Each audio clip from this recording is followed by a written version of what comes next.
स्थिति में प्रतिदिन बैठने का अभ्यास बनाइए। जो लोग कार्यशाला में आए हैं वो और ज़्यादा ध्यान से सुने। यहाँ पर आपकी दिनचर्या बहुत अच्छे से तैयार की गई है और थोड़ी सी टाइट भी रही है, थोड़ी सी ऐसी रही है कि हो सकता है आपको लगे कि असहज है। आप अपने हिसाब से अपने घर का अनुशासन बनाएंगे, क्योंकि ब्रह्मचारी और आश्रमवासी तो सब प्रतिदिन दिनचर्या में रहते ही हैं, पर सभी लोग जो नहीं रहते वो कुछ बातें ध्यान से सुने। एक तो ऐसे बैठने का प्रतिदिन अभ्यास बनाएं, प्रातःकाल और सायंकाल, और प्रयास करें कि संधि बेला में ही अभ्यास करने का प्रयास करें। पहले 1 मिनट बैठने का अभ्यास करें प्रतिदिन, और 2-4 दिन 10 दिन के बाद इस समय को 2 मिनट कर दें। धीरे धीरे इस समय को 15 मिनट, आधा घंटा, 1 घंटे तक बढ़ा लें। आपके मन में प्रश्न आ रहे होंगे कि फिर क्या करें ऐसे बैठकर। तो आपको ऐसे बैठ करके समय थोड़ा लगा रहे हैं तब तक ओम का जाप करो। फिर समय बढ़ता है तो गायत्री मंत्र का जाप करो। समय बढ़ता है तो उसमें थोड़ा प्राणायाम बढ़ाइए और संध्या के मंत्रों का पाठ बढ़ाइए। धीरे धीरे समय बढ़ता है, संध्या के मंत्रों का अर्थ चिंतन कीजिए और ध्यान की ओर बढ़िए। जो यहाँ आपको सिखाया जा रहा है उसके अभ्यास के लिए बार बार आश्रम पधारिए, ताकि सही से ध्यान लगाने की विधि का पता चल सके। बैठ करके प्रतिदिन आत्मनिरीक्षण भी करना है, अपने बारे में जानना है, मैं क्या हूं, क्या कर रहा हूं, समय कितना सार्थक व्यतीत किया है, मैं सही रास्ते पर हूं क्या, अगर गलत रास्ते पर हूं तो मैं अपने आप को रोकूंगा, और सही रास्ते पर जा रहा हूं तो मैं वैसे ही चलता रहूंगा।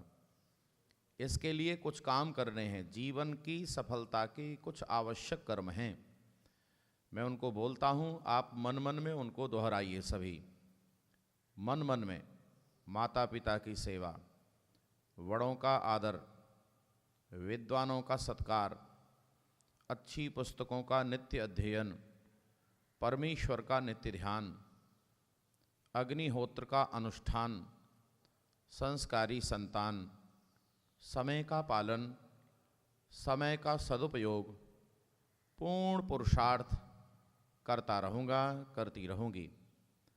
अपनी सामर्थ्य से, तन मन और धन से, साधनों से परोपकार और राष्ट्र हित के कार्यों को करता रहूँगा, करती रहूँगी।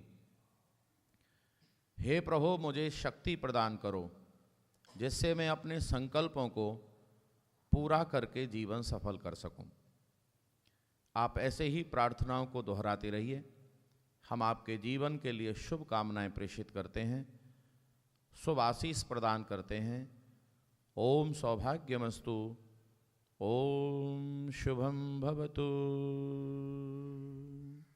अपने हाथों को रगड़ेंगे, आंखों पर लगाएंगे, आंखें खोलेंगे, और एक बार जो यज्ञ कुंड के पास जोड़े वाले हैं वो एक बार खड़े हो जाएंगे, अपने आसन से पीछे खड़े हो जाएंगे, और कार्यशाला में जो पति पत्नी आए एक बार वो भी खड़े हो जाएंगे पास पास। कार्यशाला में जो पति पत्नी उपस्थित हैं वो पास पास खड़े हो जाइए एक बार, आमने सामने, पर आमना सामना कभी नहीं करना है। पास पास खड़े होइए, जहाँ जहाँ पर आपके पति पत्नी हैं एक पास खड़े हो जाइए। बहन जी इधर आइए। एक दूसरे की तरफ चेहरा करके हाथ जोड़कर खड़े होइए। एक दूसरे को बोलना है, बोलो आपका धन्यवाद। जिन्होंने हवन किया है साथ साथ वो बोलेंगे पहले एक अच्छे हवन के लिए। अब सबको बोलना है जो जोड़े वाले हैं, बोलो एक अच्छे जीवन के लिए। ये जो लाइन अभी आपने बोली है ये आपकी सार्थक होनी चाहिए। माने आप एक दूसरे को धन्यवाद कर रहे हैं एक अच्छे जीवन के लिए, तो ये जीवन एक दूसरे के लिए होता है, ये अपने लिए नहीं है। जब पति पत्नी हम बन जाते हैं तो पत्नी का जीवन पति के लिए होता है, पति का जीवन पत्नी के लिए होता है। बोलो एक धन्यवाद एक अच्छे जीवन के लिए। हम आपको विश्वास दिलाते हैं, आपको और पूरे परिवार को सुखी रखने के लिए पूरी मेहनत पूरा परिश्रम करते रहेंगे। परिवार के साथ समाज और राष्ट्र को अच्छा बनाने के लिए आपका सहयोग करते रहेंगे। हम दोनों मिलकर निरंतर ईश्वर की ओर बढ़ते रहेंगे। अब यजमान पत्नी अपने पति को हाथ जोड़कर बोलें श्रद्धा के साथ, बोलो देवता जी नमस्ते। अब यजमान पति अपनी पत्नी को ऐसे ही बोलेंगे श्रद्धा से, बोलो देवी जी नमस्ते। अब आप सबको नमस्ते करेंगे और जैसे आपने धन्यवाद किया है वैसे ही कार्यशाला बनाने के लिए इस संस्थान के सभी पूरी टीम को आप धन्यवाद अवश्य करेंगे। अब आप बैठेंगे।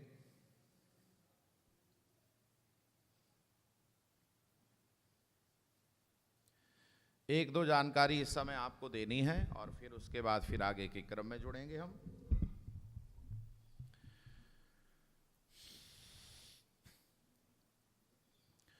उपस्थित सभी सज्जनों, वंदनीय मातृशक्ति बंधुओं और बड़े श्रद्धा के योग्य स्वामी जी महाराज, ब्रह्मचारीगण, आचार्यगण,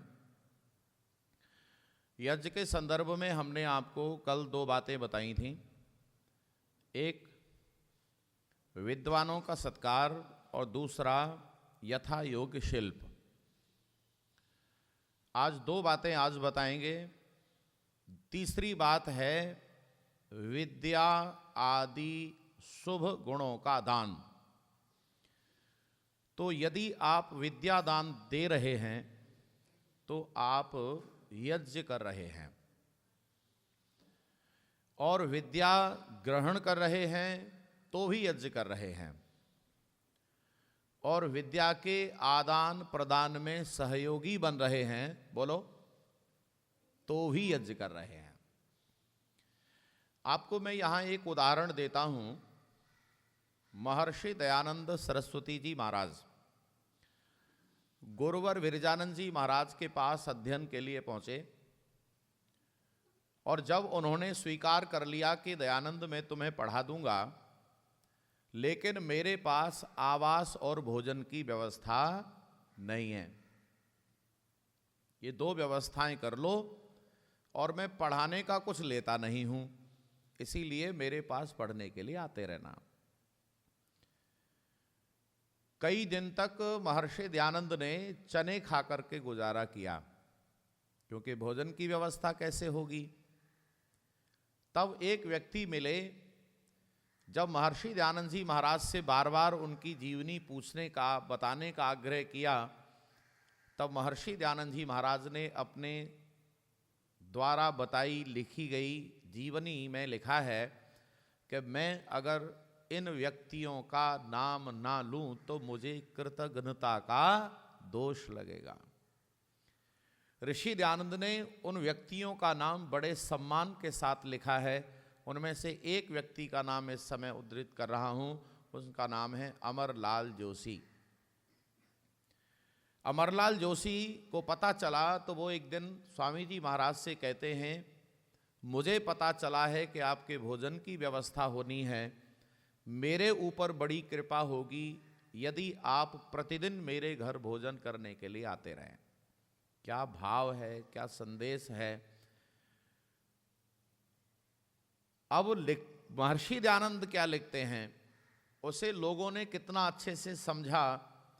ऋषि दयानंद लिखते हैं, उस व्यक्ति ने मुझे प्रतिदिन भोजन कराया, और यदि अपने लिए उसे भोजन पर कहीं जाना होता था तो पहले मुझे भोजन कराने के बाद वो व्यक्ति अपने भोजन के लिए जाता था। बिना किसी समय परिवर्तन के, बिना किसी अवकाश के उस व्यक्ति ने ऋषि दयानंद को भोजन कराया। किसी ने ये नहीं कहा कि स्वामी जी बैठ जाओ, अभी भोजन बना नहीं है, या स्वामी जी कल जल्दी आ जाना, या फिर कल भोजन ही नहीं बनेगा। और कई बार तो ऐसा भी करते हैं, दावत पर मुझे जाना है तो साथ में रिश्तेदार को भी ले जाता, चल तू भी वहीं खा लेना। लेकिन नहीं, उस व्यक्ति का स्वभाव, उसका समर्पण देखो। अच्छा बताओ, उस व्यक्ति ने ऋषि दयानंद की जो व्यवस्था की थी, बताओ उसने क्या किया था? यज्ञ किया था। और वो यज्ञ बताओ हमारे इस यज्ञ में सम्मिलित है कि नहीं? आनंद नहीं आया? बोलो। आज जो यहां इतना बड़ा व्यवस्थित रूप से कार्य चल रहा है, उसमें भी उस व्यक्ति का योगदान है, हां या ना? अब आप अंदाजा लगा सकते हैं कि आप अगर इस तरह की व्यवस्था से तनिक भी जुड़ते हैं, तब आप कितना बड़ा यज्ञ का अनुष्ठान का सहयोगी बन सकते हैं। तो विद्या देना यज्ञ है, विद्या ग्रहण करना यज्ञ है, विद्या में सहयोगी बनना यज्ञ है, ब्रह्मचारियों की व्यवस्था करना यज्ञ है, ब्रह्मचारियों को उनका आदर करना, सत्कार करना, अपने गुरुकुल परिवेश को व्यवस्थित रूप से रखना यज्ञ है। मैं जहाँ खड़ा हूँ वहाँ सारी व्यवस्थाएं ठीक हों, भूखे को भोजन कराना यज्ञ है, निर्वस्त्र को वस्त्र देना यज्ञ है, औषधि उपचार की ज़रूरत है जिसको, उसको औषधि उपचार कराना जरूरी है। अगर कोई बच्चा पढ़ नहीं पा रहा है तो उसे पढ़ाने की व्यवस्था देना भी यज्ञ है। अगर इन सारी व्यवस्थाओं को देखेंगे तब समझ में आएगा कि यज्ञ वस्तुतः होता क्या है। मैं विस्तार में नहीं जा सकता, क्योंकि मुझे आज आपको इसकी हवन की एक साइंस की 2-3 बातें और बतानी है। ऋषि दयानंद ने अगली बात लिखी है, विद्या आदि शुभ गुणों का दान। और चौथी बात क्या लिखी है? अग्निहोत्र आदि। ध्यान देना जरा, क्या लिखा बोलो एक बार। आदि का क्या मतलब है? आदि का मतलब है वहां ये शब्द लगाया जाता है, जिस शब्द के साथ लगा हुआ है वैसे ही जितने भी और हो सकते हैं कर्म, वैसी वस्तुएं, उसके जैसे ही जितने पदार्थ हो सकते हैं, उन सब के विषय में जानकारी देता है। अग्निहोत्र ही अपने आप में संपूर्ण होता तो अग्निहोत्र के बाद आदि लगाने की आवश्यकता बोलो नहीं पड़ती। इसलिए ऋषि दयानंद कहते हैं अग्निहोत्र आदि वो सारे कर्म यज्ञ हैं जिनसे जल, वायु, वृष्टि, औषधि, वनस्पति शुद्ध होकर प्राणी मात्र को सुख मिलता है। वह सब बोलो क्या है? यज्ञ है। अग्निहोत्र करना जितना आवश्यक कर्म है, उतना ही सफाई करना भी आवश्यक कर्म है। और एक बात यहां और अच्छे से सुननी है, सफाई करना ज्यादा आवश्यक कर्म है, उससे कहीं ज्यादा गंदगी ना करना आवश्यक कर्म है। जरा मेरी बात पहुंची आप तक? जैसे एक दिन बेटियां और बेटे, क्या छोटे बच्चे होते हैं ना, वो सब घर में और जहां भी रहते वो थोड़ा सा कूड़ा करने में सहज होता उनका। तो बेटी ने क्या किया, वो कागज फाड़ के जो यूजलेस थे उनको वैसे ही फेंक दिया। तो मैंने उससे प्रश्न किया, मैंने बेटा ये क्या चल रहा है? तो पता है क्या कहती है? अभी माताजी झाड़ू लगाने वाली हैं। अच्छा बोलो, ये उत्तर सही था क्या? अरे बोलो, अभी माताजी झाड़ू लगाने वाली हैं तो ये सब कूड़ा क्या है, साफ हो जाएगा। अच्छा पहले गंदगी करो फिर सफाई करो, ये ज्यादा अच्छा है या पहले गंदगी ही ना करो तो सफाई करने की ज्यादा आवश्यकता बोलो नहीं हो? मेरी बात पहुंच गई आप तक? इसीलिए यज्ञ का अभिप्राय यहां बिल्कुल सारांश में समझेंगे तो पहला यज्ञ का अभिप्राय है, पहला उन कर्मों को यज्ञ कहते हैं जिन कर्मों से हम अपने आवश्यक कर्मों को कर सकें, कर्तव्य पालन कर सकें, हमारे द्वारा जो गंदगी हो रही है उसको दूर कर सकें, हम जो कर्जा ले रहे हैं, हम जो उपयोग ले रहे हैं, हम लोग उपकार ले रहे हैं, उनके बदले में हम जो कर्म कर सकते हैं, सबसे पहले वो काम यज्ञ कहलाता है। दूसरा काम यज्ञ कहलाता है कि हम जिस परिवेश में रह रहे हैं उसे उन्नत कैसे बनाएं, उसके लिए यज्ञ किया जाता है। और तीसरा काम है कि हम अपने भाग्य का उदय कैसे करें, हम अपनी उन्नति कैसे करें। और इस उन्नति के साथ में एक बात कह सकता हूं कि जैसे कोई कहे कि मुझे धन चाहिए, कोई कहे मुझे बल चाहिए, कोई कहे मुझे संतान चाहिए, और सबसे बड़ी इच्छा होती है तो मुझे मुक्ति चाहिए। इन सारी कामनाओं की सिद्धि अगर हो सकती है तो वो यज्ञ के द्वारा हो सकती है, ऐसा वेद मंत्र कहते हैं। मेरी बात पहुंच गई आप तक? मैंने आपको यज्ञ का एक व्यावहारिक रूप बताया। अब मैं आपको थोड़ी देर में यज्ञ की विज्ञान बताऊंगा, यज्ञ का साइंस क्या है। महर्षि दयानंद सरस्वती जी महाराज से एक व्यक्ति ने प्रश्न किया था कि आप इतना कीमती घी जलाकर क्यों नष्ट करवाते रहते हो? अच्छा, घी कीमती है कि नहीं? आज भी यही प्रश्न है। ऋषि दयानंद से तो सभ्यता से प्रश्न किया गया, और आज कुछ असभ्यता से भी प्रश्न करते हैं। और क्या कहते हैं पता है? इन आर्य समाजियों को घी फूंकने को चाहिए, खाने को है नहीं, यूं कहते हैं। बोलो, कहते हैं कि नहीं? है जी? क्या कहते हैं? इन आर्य समाजियों को घी फूंकने को चाहिए और वैसे घी खाने को है नहीं। अच्छा, जब वो समझ जाता है तो फिर वो भी पागल हो जाता, वो भी घी फूंकने लगता है। कि जी, जब वो समझ जाता है तो वो भी बावला हो जाता है, वो भी कहता है कि मुझे तो बहुत बढ़िया आनंद आ रहा है घी फूंकने में। एक व्यक्ति ने कहा कि आचार्य जी, चुनाव हो रहा है, आप खड़े हो जाओ।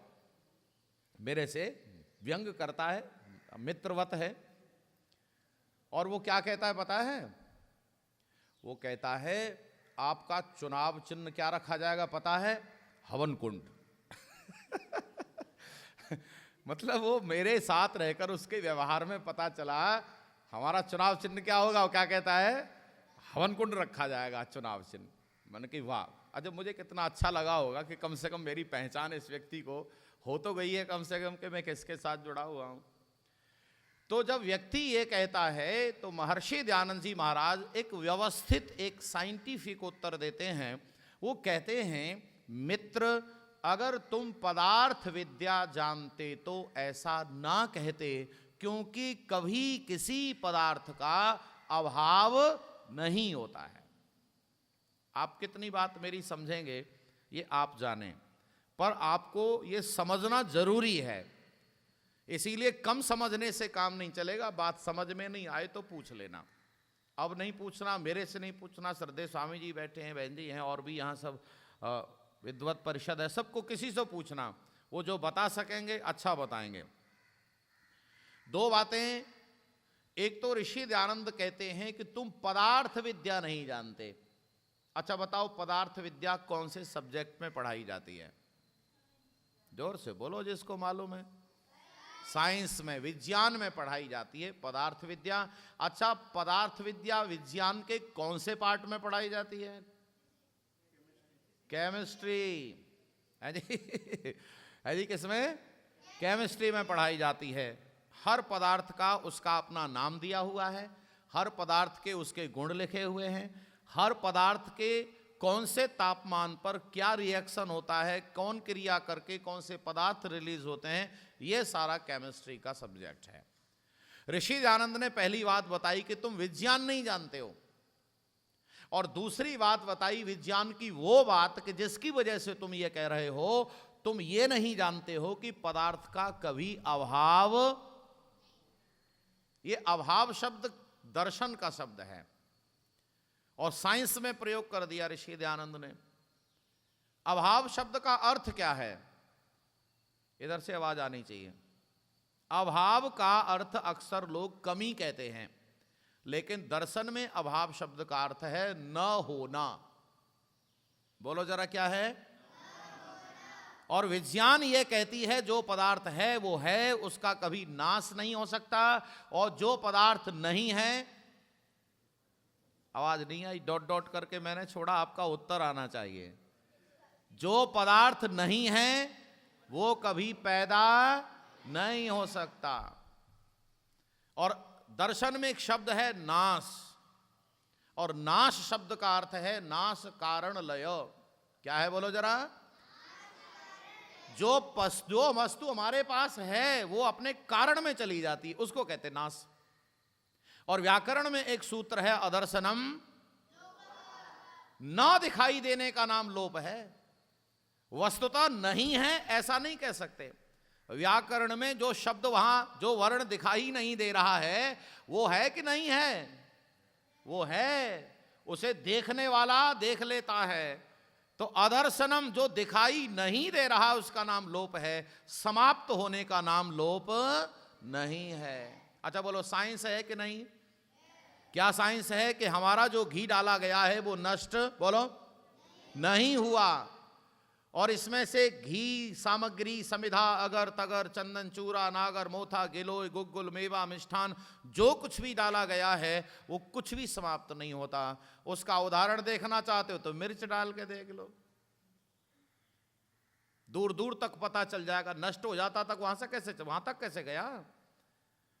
वस्तुतः होता क्या है, तो इसमें पढ़ने के बाद प्रत्येक पदार्थ सूक्ष्म हो जाता है। बोलो जरा एक बार, क्या हो जाता है? वह परमाणुओं में विभक्त हो जाता है। ये परमाणु क्या होता है जी?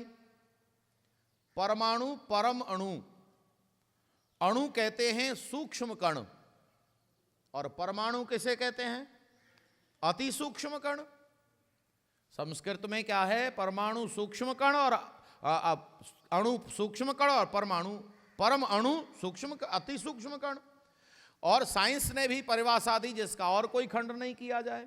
ध्यान से सुनना, इसमें क्या हुआ। अच्छा एक बात और सुनो, पदार्थ 3 तरह के होते हैं।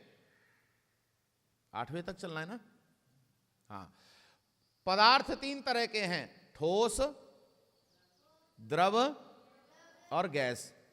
द्रव्य नहीं, द्रव, तरल, ठोस, द्रव और गैस। पदार्थ की ठोस द्रव गैस की परिभाषा क्या है? तो ठोस द्रव गैस की परिभाषा है, जिस पदार्थ के परमाणु अति समीप हैं तो वो पदार्थ क्या कहलाएगा? है जी, ठोस। जिस पदार्थ के परमाणु थोड़ा अलग अलग हैं उसे क्या कहेंगे? द्रव। और जिसके परमाणु बिखरना आसान होते हैं उसे क्या कहते हैं? गैस। परमाणुओं के इकट्ठे होने को अगर ज्यादा नजदीक इकट्ठे हैं, अग्नि में डालने के बाद क्या होता है? वो सारे परमाणु अलग अलग हो जाते हैं। कोई पदार्थ तरल भाव में प्राप्त हो जाता है, फिर वो गैसीय भाव में प्राप्त हो जाता है, और कुछ पदार्थ ऐसे हैं जो ठोस से सीधे गैस भी बन जाते हैं। तो ये क्रम अग्नि में होने पर होता है। अच्छा बोलो, साइंस है कि नहीं? अग्नि में डाला गया पदार्थ सब परमाणुओं में विभक्त होता है। और एक बात और ध्यान से सुनना, महर्षि दयानंद जी महाराज की बात सुनकर उसको एक बात समझ में आ गई, मेरी बात समझ में आ गई कि परमाणु ये जो घी है नष्ट नहीं हुआ। तो फिर उसने प्रश्न किया, फिर होम से उपकार क्या होता है? हवन से उपकार क्या होता है? लाभ क्या होता है? आप हवन करते ही क्यों हैं? तो ऋषि दयानंद ने उत्तर दिया। महर्षि दयानंद के जो उत्तर हैं, उनकी जो भाषा है वो सामान्य नहीं है। एक एक लाइन में उन्होंने इतनी बड़ी बड़ी बातें लिख दी हैं कि उनको समझ में आ जाए तो पूरा एक लाइन पर ही पूरी किताब लिखी जा सकती है। इतनी बड़ी बात, क्योंकि जो ऋषि लोग होते हैं उनकी जो शैली होती है वो सूत्र शैली होती है। वो चाहे संस्कृत में लिखा जाए चाहे हिंदी में लिखा जाए, वह सूत्र के अंदर एक लाइन में वो सारी बातें उड़ेलने की कोशिश करते हैं। और साधारण लोगों की बात क्या होती है कि बहुत बात करने के बाद भी मतलब की कोई 1-2 बात निकल पाती है। इसीलिए जब भी आप ग्रंथ पढ़ें तो महर्षि दयानंद के गुरुवर विरजानंद जी महाराज ने कहा था कि आर्ष ग्रंथों का ही अध्ययन करें, क्योंकि वो प्रामाणिक होते हैं। तो ऋषि दयानंद ने कहा कि सब जानते हैं, देखना जरा क्या जानते हैं? हवन करने का लाभ नहीं, सब जानते हैं कि दुर्गंध से मनुष्यों को रोग होते हैं। अच्छा बोलो, जानते हैं कि नहीं? पहले वो बात बताई जो जानते हैं, और फिर ऐसी ही वो बात जो नहीं जानते आप जान जाएंगे। ऋषि कहते हैं सब जानते हैं कि दुर्गंध से मनुष्यों को रोग होते हैं, इसी प्रकार हवन से सुगंध होती है, सुगंध से रोग दूर होते हैं, रोग दूर होते हैं तो सुख मिलता है। अब बताओ क्या मिला? जोर से आवाज आनी चाहिए।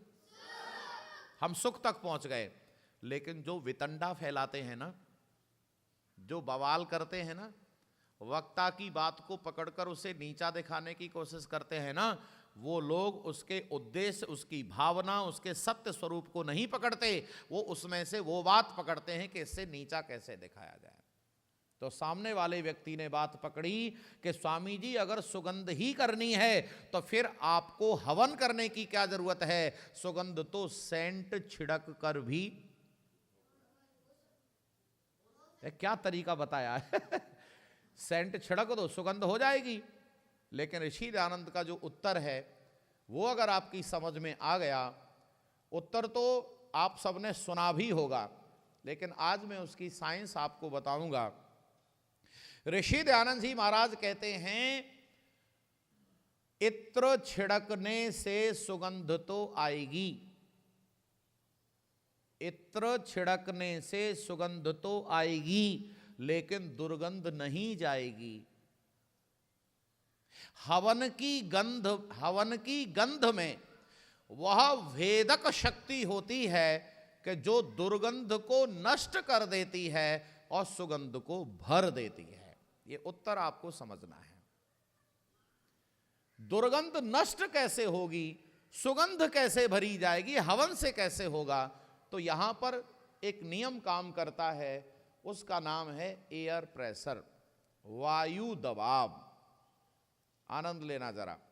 मैं साइंस वाले लोगों से एक उत्तर पाना चाहूंगा। यहां जितने भी सब उपस्थित हैं आप लोगों को उत्तर बताना है। वायु दबाव आप लोग कितना जानते हैं? एक बात से मुझे, दो प्रश्नों से मुझे पता चलेगा और आपको पता करना है। वायु दबाव सब जगह सभी स्थानों पर एक जैसा रहता है या अलग अलग रहता है? ये तो बहुत बढ़िया बात है, आप तो सब बड़े जानकार लोग हैं अगला कठिन प्रश्न है, वायु दबाव सब जगह अलग अलग रहता है, बहुत सही उत्तर है। लेकिन वायु दबाव यहां ज्यादा है या यहां ज्यादा है, नीचे ज्यादा है या ऊपर ज्यादा है? आनंद लीजिए एक कठिन प्रश्न था। अब सुनिए, अपने अपने उत्तर को ठीक कर लीजिए। जितना हम ऊपर जाते जाते हैं उतना वायु दबाव कम होता जाता है, और जितना हम पृथ्वी के केंद्र की ओर जाते जाते हैं उतना वायु दबाव अधिक होता जाता है। एक तो ये नियम है नेचुरली, स्वाभाविक रूप से। वैसे तो सारे साइंस के नियम नेचुरली होते हैं, कोई नहीं बनाता नियम। नियम तो परमात्मा ने बना के रखे, हमें खोजना है, बस उनकी जानकारी करना है। और साइंस का मतलब है, विज्ञान का क्या अर्थ है? किसी विषय के व्यवस्थित सुसंगठित ज्ञान को विज्ञान कहते हैं। सही से जानकारी करने का नाम विज्ञान है, विशिष्ट ज्ञान। अस्तु, क्या एक नियम और सुनिए, जहां तापमान अधिक होता है वहां वायु का दबाव कम हो जाता है। मैं ठीक कह रहा हूं क्या? साइंस के प्रोफेसर लोग बैठे हैं, आप लोग मेरी सहायता करो जरा है जी, बोलो क्या है? जहां टेम्परेचर अधिक होता है वहां एयर प्रेशर कम हो जाता है। अब आप देखो, वही नियम यहां करना है हवन कुंड में कि ये नियम कैसे काम कर रहा है। तो देखो, यज्ञ कुंड का सही से माप होना एक बात। हवन कुंड एक रासायनिक भट्टी है, इसका जो माप है, नीचे चतुर्थांश, ऊपर चौथाई, 4 गुना। जितनी लंबाई उतनी चौड़ाई उतनी ही गहराई, ये है इसकी सही माप। एक अच्छा हवन कुंड, बाहर की मेखलाएं संदेश देने के लिए हैं, लेकिन अंदर का जो टेपर है वो रासायनिक क्रिया करने के लिए है। एक बार को बाहर की मेखलाएं ठीक न बने तो काम चल सकता है, लेकिन अंदर अगर ठीक नहीं है तो पूरा काम, बोलो, नहीं चलेगा। एक बात, हवन कुंड का माप ठीक हो, हवन कुंड की धातु ठीक हो, हवन कुंड के साथ समिधाएं बहुत अच्छी हों, समिधाओं की लंबाई और मोटाई ये दोनों आवश्यक हैं। जो समिधाएं हम अर्पित करते हैं वो अलग होती हैं, उनकी माप 8 अंगुल की है, लेकिन शेष सारी समिधाएं 8 अंगुल की नहीं होती हैं, वो यज्ञ कुंड के परिमाण के अनुसार होती हैं। पहले कुछ छोटी, फिर उससे कुछ बड़ी, फिर उससे कुछ बड़ी, अर्थात हवन कुंड पर ऊपर टंगती जाएं ताकि वो इकट्ठी ना हो जाएं। बार बार हमें ये चिमटा चला करके उन्हें ठीक ना करना पड़े। समिधाओं का अनुपात भी ठीक हो, घी का अनुपात भी ठीक हो, सामग्री उत्तम हो, ये सारी चीज़ें आपको अध्ययन करने योग्य हैं। और यहाँ पर इतना समझना है कि जब हवन कुंड में अग्नि जलाते हैं तो सामान्य तापमान 100 डिग्री सेल्सियस, 100 डिग्री सेल्सियस सामान्य तापमान इतना होता है दैनिक यज्ञ में।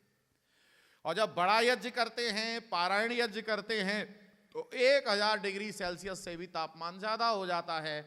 और इतना ज़्यादा तापमान हो जाता है तो सबसे पहले अंदर का वायु हल्का होता है और वायु उठकर ऊपर चला जाता है। कभी आपने देखा हो कि हवन कुंड के ठीक ऊपर पंखा लगा हुआ है, आप लोगों ने देखा होगा। वो क्या करता है, वो चलने लगता है, लेकिन एक नोट करो, उल्टा चलता है। एक बात नोट करो, क्या?